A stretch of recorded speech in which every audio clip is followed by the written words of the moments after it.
Los Angeles, June 1st, 1962, Friday morning, 7:30 a.m. Marilyn Monroe's house in Brentwood, 12305 5th Helena Drive. The alarm clock rings. Marilyn doesn't move. She's been awake for hours, staring at the ceiling, listening to the birds outside, watching the sunlight creep through the curtains. She hasn't slept.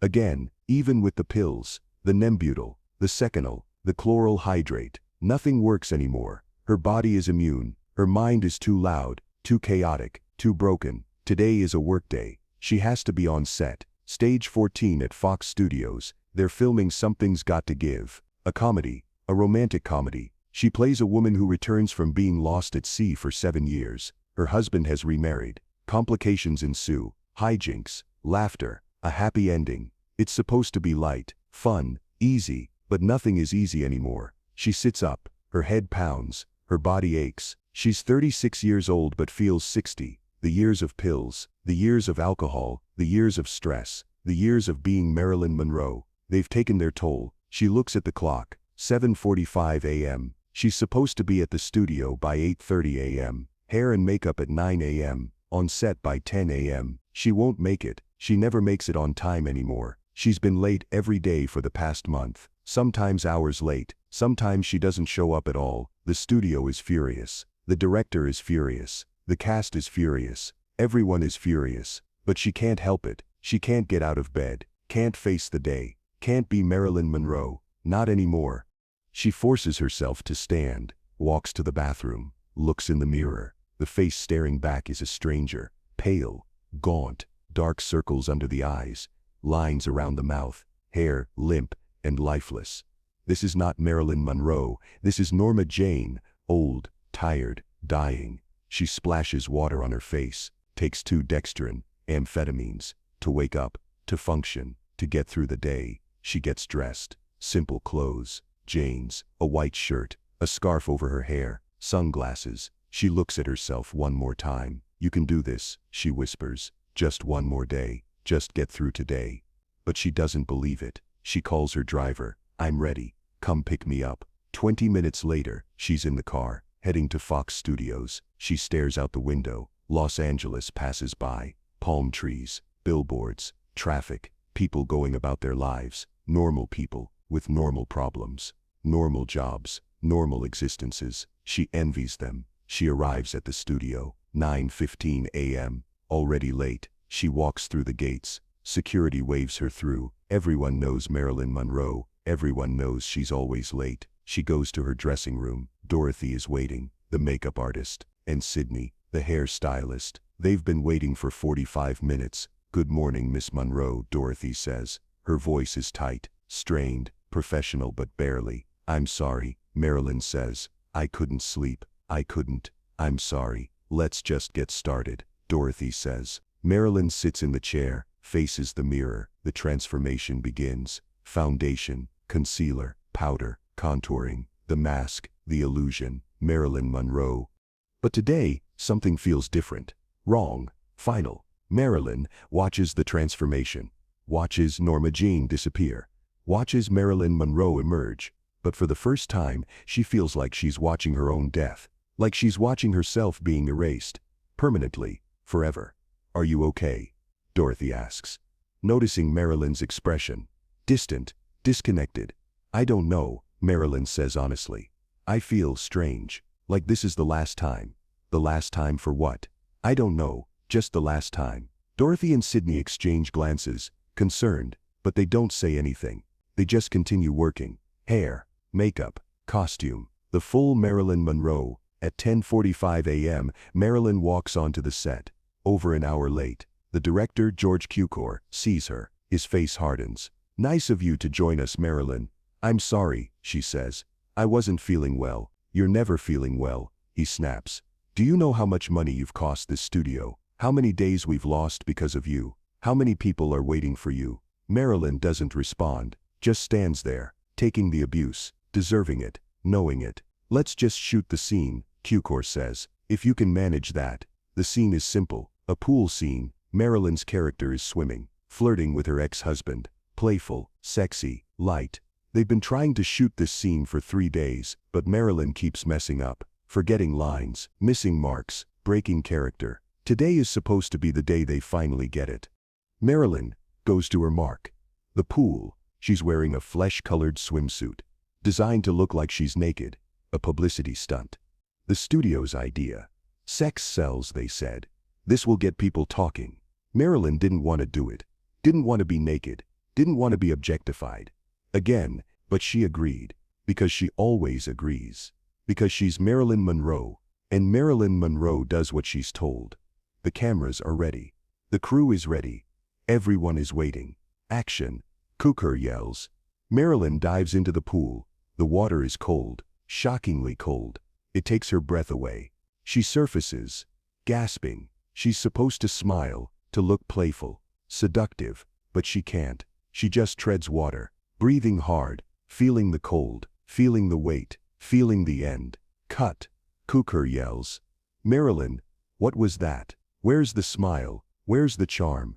I'm sorry, she says. The water is cold. I just need a moment. We don't have moments. Cooker says. We have a schedule. We have a budget. We have a studio breathing down our necks. So please, just do your job. Marilyn nods, swims to the edge, gets out. Assistant wraps a towel around her. She's shivering, not just from the cold, from something deeper, something darker, something final. They reset. Try again. Action. Marilyn dives in, surfaces, smiles, delivers the line. But it's wrong. Flat. Lifeless. Cut. They try again, and again, and again. 15 takes. Marilyn can't get it right. She's too cold, too tired, too broken, too done. Finally, Cukor loses his patience. That's it. We're done for today. Marilyn, go home. Get some rest.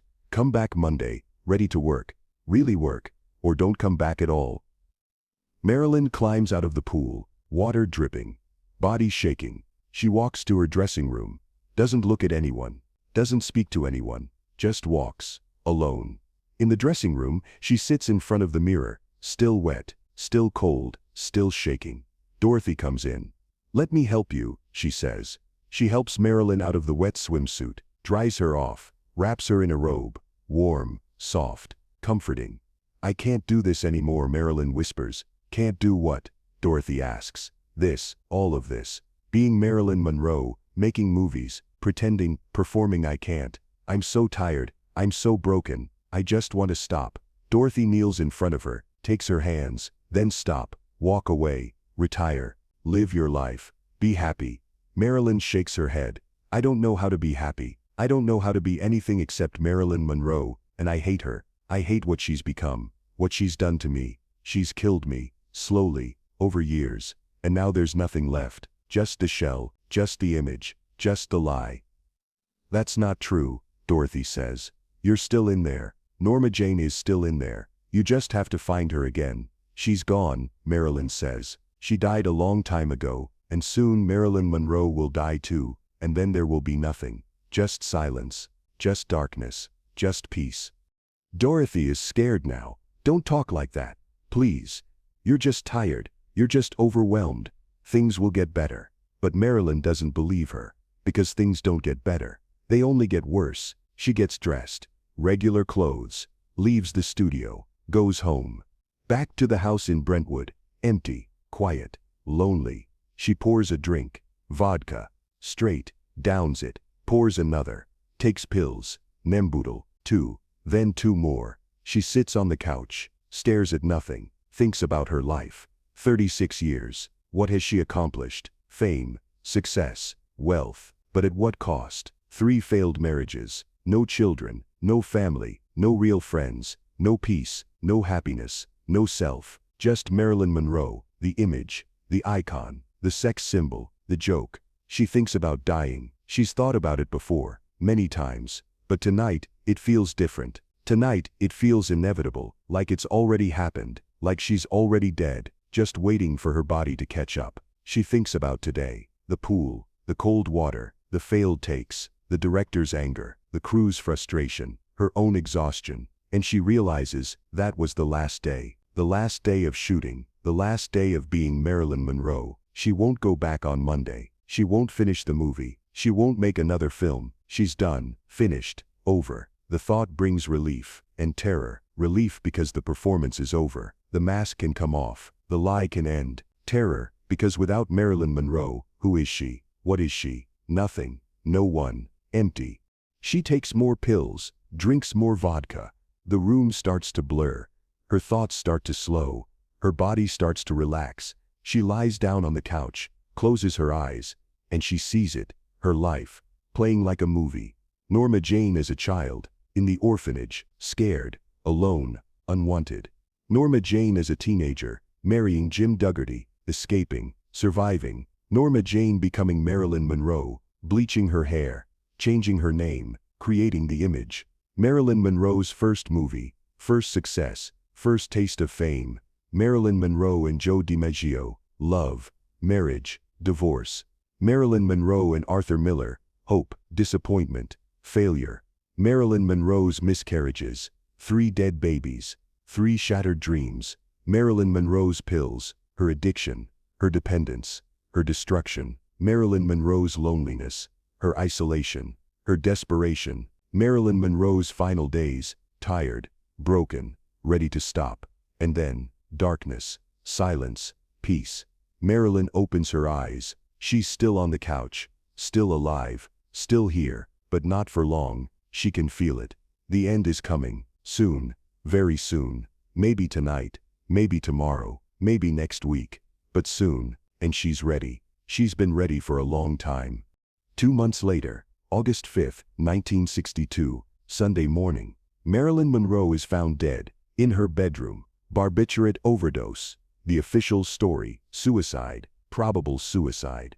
She took too many pills, intentionally or accidentally. Either way, she's gone.